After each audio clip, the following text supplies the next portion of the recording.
Don't go down! Hey! Don't go down! Don't go down. You're digging a hole in the bulkhead!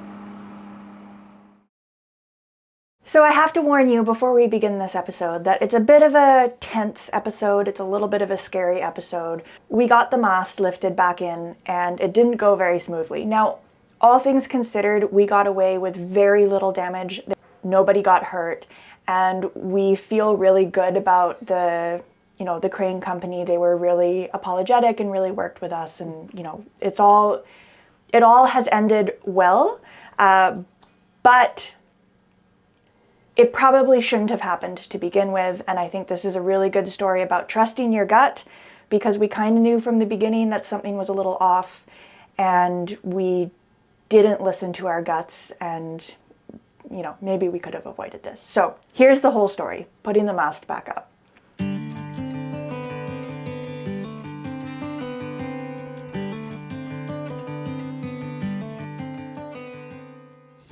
It's time to continue work on the mast. So one of the remaining tasks is putting on a track for the mainsail. It's like a ultra high molecular, whatever, the thing I call the oomph.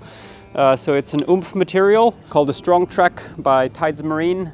Now, why did we go with this one? Simply because it's the cheapest. You could go with an Antol track or a Harken track, and those then require ball bearing cars, so it's all really jumping to a different price point. This one still isn't cheap, a little over $1,000 US, which is quite expensive.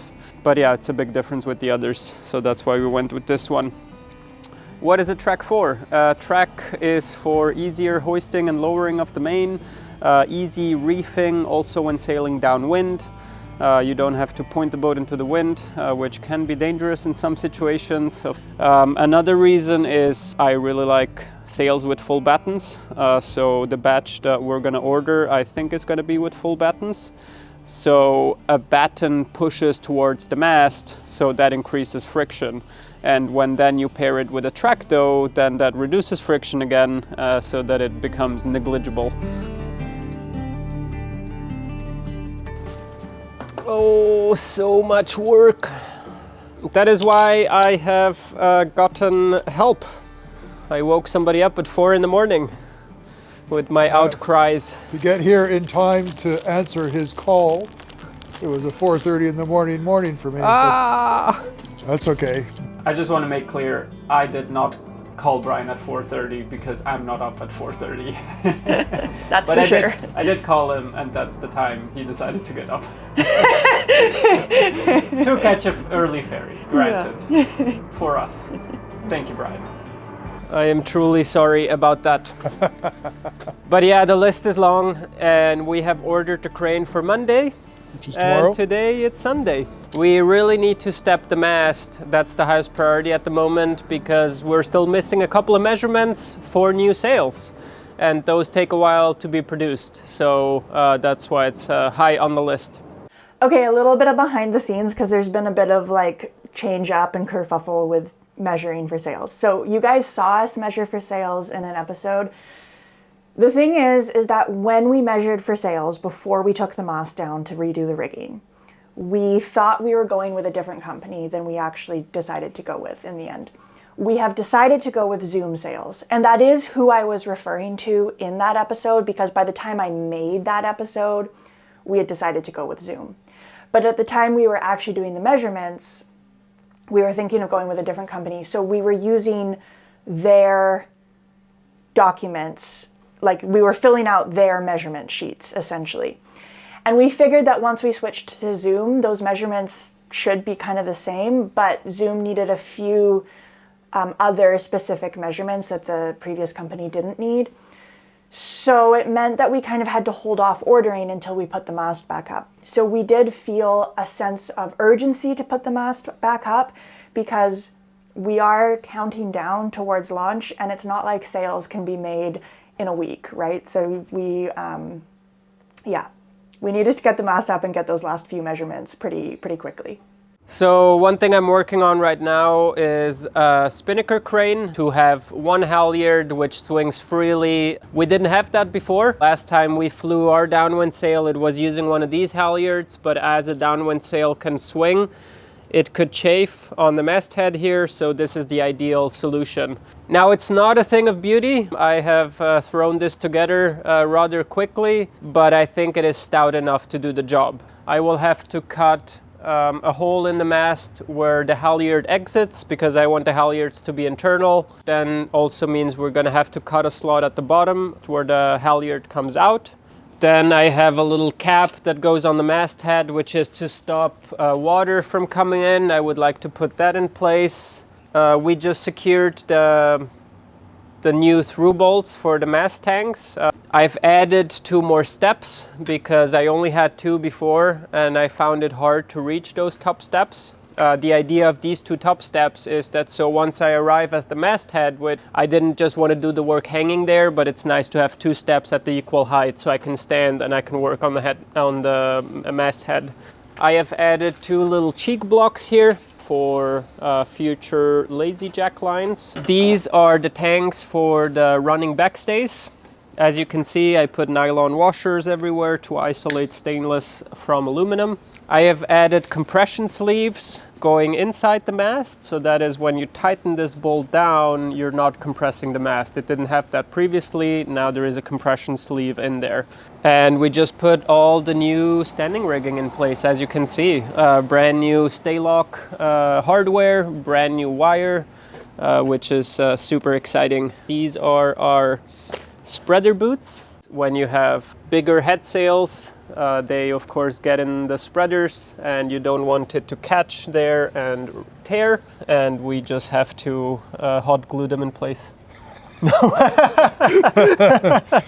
So we were discussing that this morning. We could do a 2-needle baseball stitch or a herringbone stitch. Yeah. And this application, the herringbone stitch, would be a lot easier to put together. So palm and needle is going to come out later, no hot glue. I was just going to test facial expressions here. Watch your head. Oh, my head and my hip. Okay, down here, like I said, I might have to cut another halyard entry. Haven't wrapped my head around that yet, because for a spinnaker, you want to be able to reach the halyard pretty high so that you can pull efficiently. That's about it. That's what I'm working on. So let's get to it.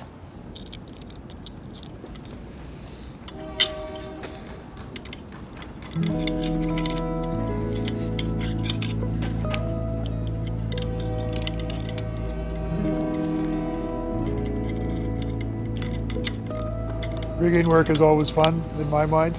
It's good to be out here being able to help you guys.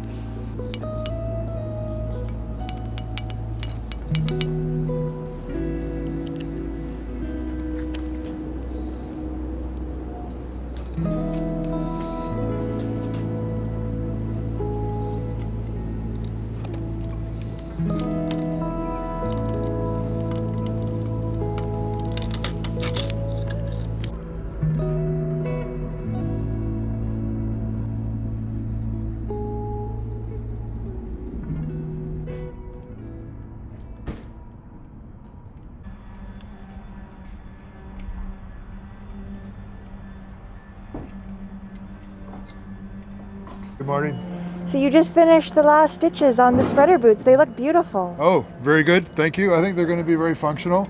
So turned out really well. So the theme of this is, just put in a bolt, just do this, just do that, and everything is not as simple. I kept the wind vane for the very last moment. That's the indicator of wind direction, because it's literally, just goes on there as a little screw. But of course it interferes with the antenna and the lightning rod, because I ordered a bigger version because the mast is so far up that the bigger the better. But that means it hits here and hits here. So now I made a little bracket just to extend it past so that it can swing freely. Okay, a little siding.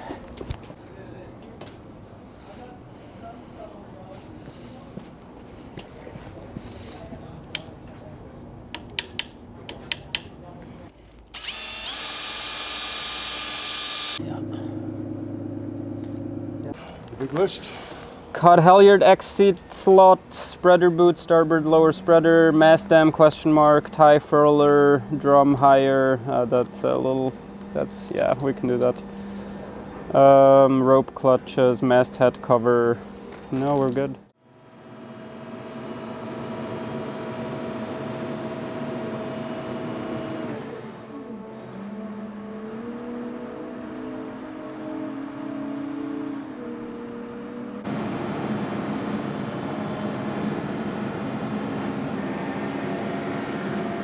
Stepping a mast is a pretty delicate and difficult maneuver. I would say especially a little more on boats where the mast is keel stepped, which means it has to go through a fairly small hole very precisely, because we have about an inch on the perimeter. And if it doesn't go in straight, it can cause damage on the interior. So for the crane operator, this is a pretty tricky task. Now we have stepped and unstepped, taken down our mast several times here, and we've used the same company and the same crane driver every time. And the crane driver we've used is really, really excellent. He's really careful and methodical. One thing that he does is he'll get out of his crane, he'll walk around, he'll look at the mast from all angles to make sure it is straight. He just pays attention. And so when we booked this appointment with the company, we made sure to ask for that driver. But on the morning of the lift, it turns out that driver wasn't available, and so they just sent a different driver. And normally the driver we're used to working with, he works solo and it goes really well and smoothly. They sent 2 guys this time.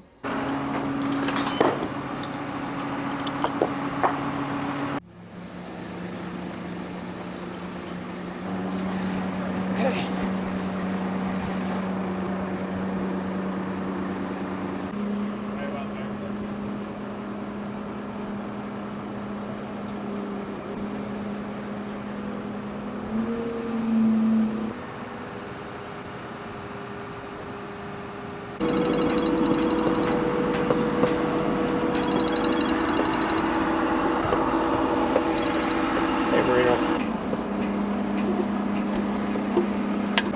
Sounds good. All right, thank you.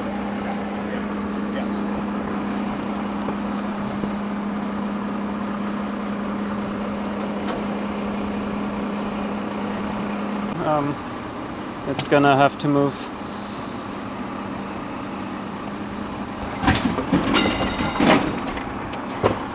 What's that? Some guy next to it. A little further aft.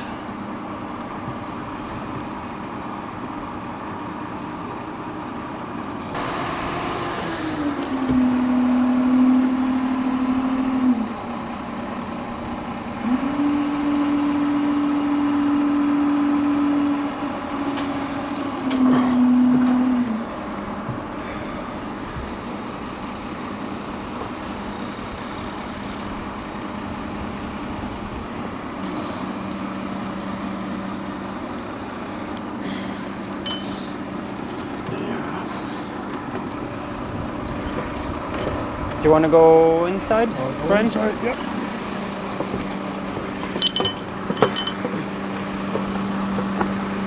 Oh, wait, stop. Oh, I guess there's a lot of force sideways, I don't know.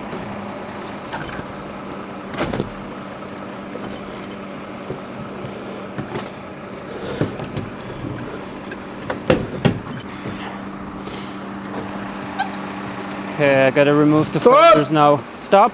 Yeah, you're really cockeyed angled here. You're jamming up against the bulkhead and against the table. You're not vertical at all. I can counteract with a halyard, but if I can get to it. He has to do that with the crane, Aladino. Bye-bye.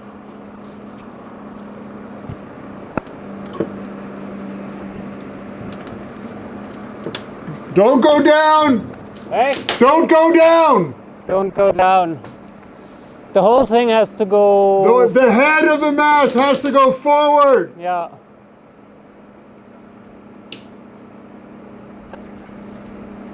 Up! You're digging a hole in the bulkhead!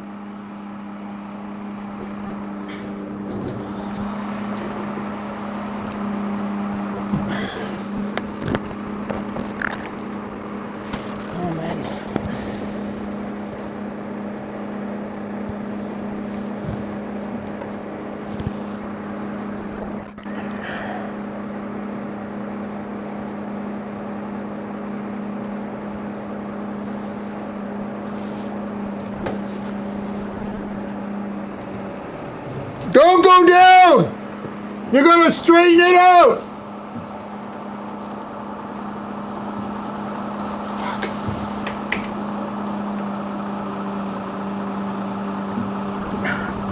Stop! Hello. Hey, Dad. Have you got a moment? Hey. Yeah, what's up? We're filming an episode about lifting the mast back in, and I wanted to get your perspective on what it was like inside the boat as the mast was coming down. Okay, it was very tense because the communication was difficult, and the guy on top, he wasn't being particularly attentive to what I was trying to say. I don't know how attentive he was to Aladino or to the guy in the crane, but from my perspective, he wasn't listening, and I was trying to communicate which way the mast had to go in order to get further down, and at the angle that it was, which was very wonky, so there was no way, and that was only 2 feet down from the partners, and there was no way it was going to get down to the mast step at that point. And also, it was obvious that the guy on the control didn't have good control of the crane, and that the mast was bouncing around. I couldn't stop it from hitting up against the bulkhead, and I couldn't pull it away because it was basically jammed in the partners at that point. And then he was bouncing it as well. So that's where the digging came from, into the bulkhead. And it's not a huge amount that was dug in, but damage nonetheless. But I mean, if you hadn't been in there, damage to the, if you hadn't been in there holding the mast off, around. Yeah, I mean, you prevented all that around, damage. Yeah, and smashing it, I prevented an awful lot of damage because I was sweating by the time it was over. Yeah. Because I was pulling it as much aft as I could. And I was yelling up at him not to lower, not to go down, do not lower. And then it lowered again, and then it bounced again. So it was, and that's why I'm speaking in such a loud voice on the mic. Yeah. So Head of the mast still has to go further forward. Don't go down! okay. Up!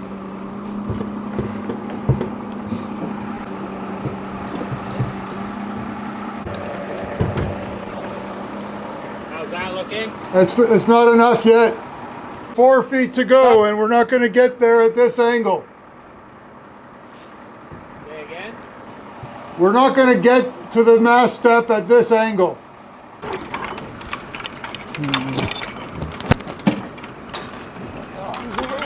There we go. Okay.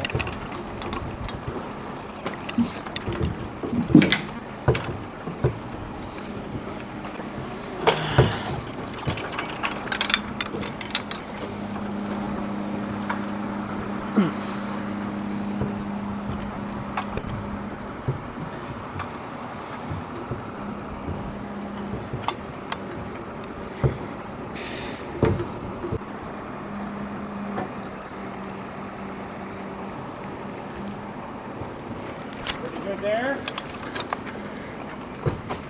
Let's give it a try going a little bit lower.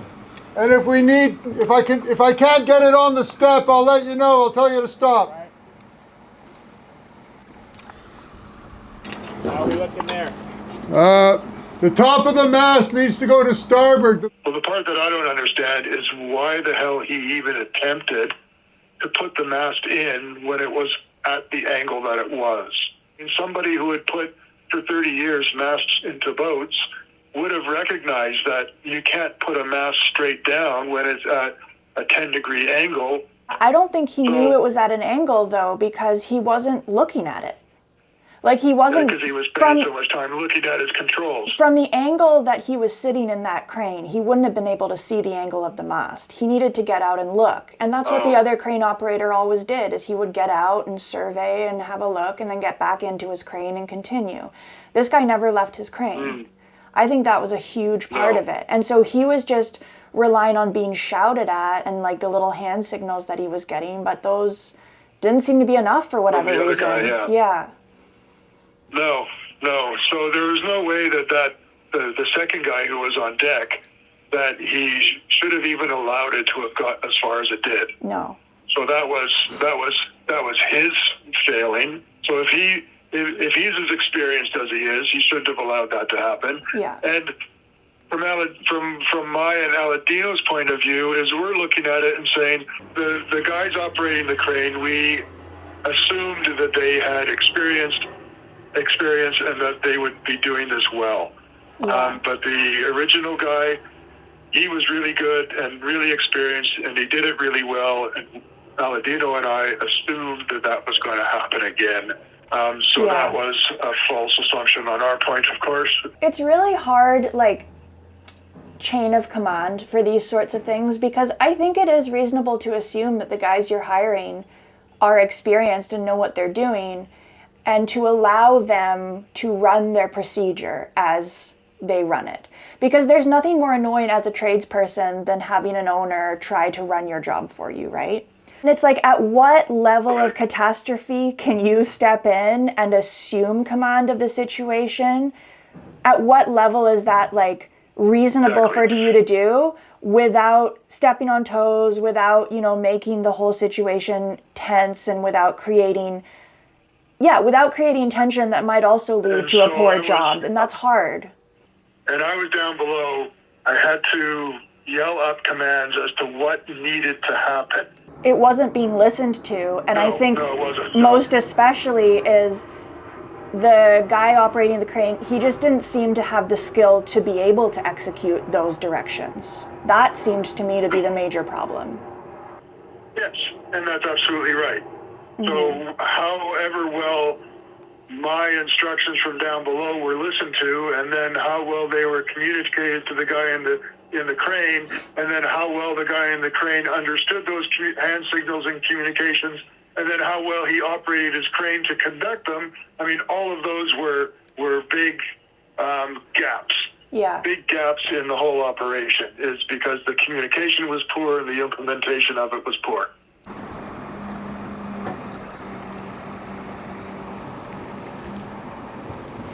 Pretty good there? Yep. Coming in. Hi, everyone. Hello. Okay, it actually took us a few days to film this just because we wanted to collect our thoughts and discuss how we present it. This did not go well, and we do have a little bit of damage to the bulkhead. Now, it's nothing structural. It is only cosmetic. It hurts, we just painted all this stuff, so it kind of sucks. Once the mast was in place and everything was standing, my dad took aside one of the guys and was like, "Look, there's damage inside. I want to come have a look at it." And the guy shrugged and said no and left. So that left us, having to figure out how to proceed, because, I would have hoped, best case scenario, that they saw damage was caused and we wouldn't have even had to pursue anything any further. But I ended up going to talk to the manager of the company, or the owner, or whoever he is, and he's going to come out very soon and assess the damage. I don't know yet what he's actually going to offer. We kind of have an idea of what we would like. We don't want them fixing the damage. We don't trust them to do a great job. I think at a minimum, I don't really want to pay for the crane. Of course I can fix anything, but I didn't want to add this to my list. So that definitely, is a bummer and not necessary. So we're going to see sort of the tone that the manager or owner, or whoever he is, takes when he comes and assesses the damage. We don't want to ask for a lot. Like, honestly, I'm going to be fine if they just waive the crane fee. But at the same time, if they come in here and try to... If they say it's just a scratch, then that's not the right approach. Yeah. So we'll see what the tone takes. We'll see how it goes. Yeah, I see what you're talking about here. I mean, the white would be relatively easy to repair. It's the teak, sweating that out. But so what do you guys want to happen here? Obviously, you guys would probably be the best ones to repair it. We'd prefer to repair it. And I know we haven't sent an invoice for the crane work, so I mean, I'd definitely give you that lift for free. I mean, there's no. Is that okay for you guys? That's wonderful. Yeah. Okay.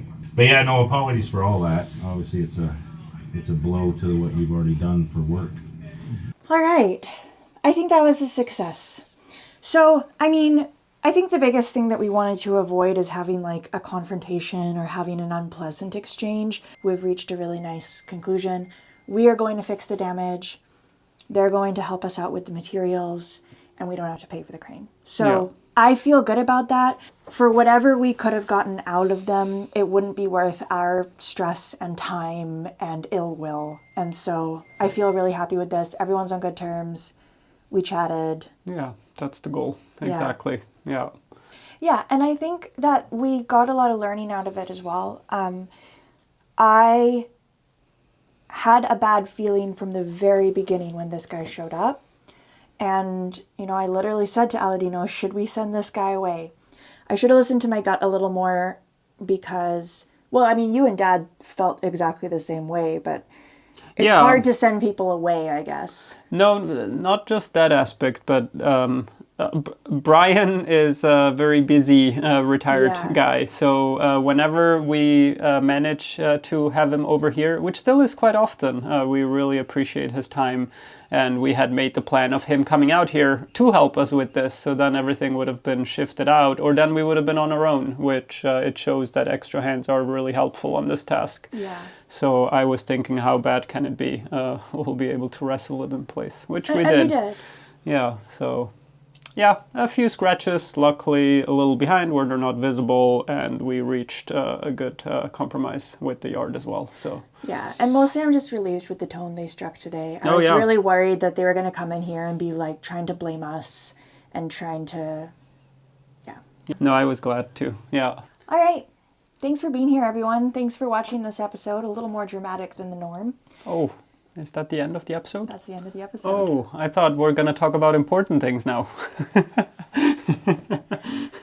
Hey, what have you got on your mind, Aladino? Well, we put the mast up and we had all of these I questions see. about the changes that we did to the standing rigging and all that. And I'm happy to say that all of the changes we did resolved in a better product. Okay, well, you should quickly summarize what you did then, actually. We moved the mast step, as you remember, and now it is perfectly centered in the partners. We have... Well, let's back up for a second. When you took the mast down, you were doing a lot of measurements with Dad, and you seemed to come to the conclusion that our mast step was off-center by 3/8 of an inch? 5/8. 5/8 of an inch. You know, that's a very precise measurement to take. It's a very difficult measurement to take. You can't assume symmetry on a boat. So I wasn't 100% sure if that was even the case. We brought it up on Patreon and we were discussing it with our patrons in real time. Everyone was sort of like, you know, I don't know how you got to that number, but that seems sketch. Are you really going to move the mast step? Yeah, and But it was you less... and Dad believed in yourself and Oh, you yeah. did it. Yeah. And you were absolutely correct. So well done. Thank you. It was not only so much about moving the mast step. The question that we really had is, yes, we wanted to move the mast step to have the gap around the opening be more equal.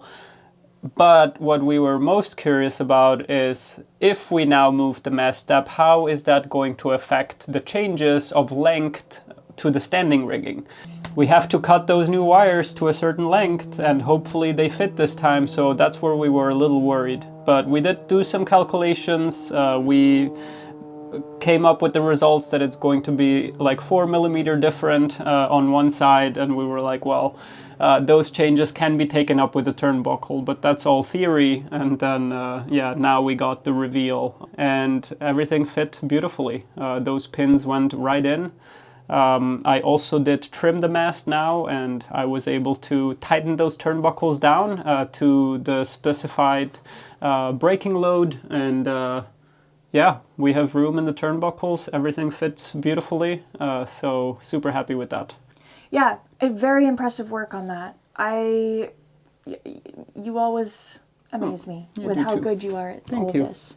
Well, Oh, one thing that you didn't film, just to clarify, there is a coin under the mast step again. yeah. Maya was filming the outside happening portion mostly, but I did make sure that our beautiful silver coin from 1979 is there again. Yeah. And you put it in plastic this time, right? Yes, and this time for minimizing galvanic corrosion, which we have no water in the mast step anymore, but yes, that is dealt with as well. Yeah. All right, everybody. We will see you next Friday. Thank you so much for being here. Extra big thank you to the folks whose names are now appearing on screen for going above and beyond to make sure that Magic Carpet keeps being produced.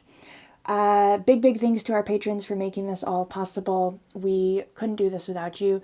And in exchange for the support on Patreon, we publish real-time updates every single week on Patreon. They usually take the form of a sort of unfiltered vlog. We're walking through the boat, showing you what we're working on in real time, questions, dilemmas, situations. And that's a really nice way to, involve you guys in the real time, and we're very appreciative of everyone over on Patreon. Indeed. Okay. Yeah. I think that's all from us. We'll see you next Friday. And we'll chat to you in the comments. Bye, everyone. Bye.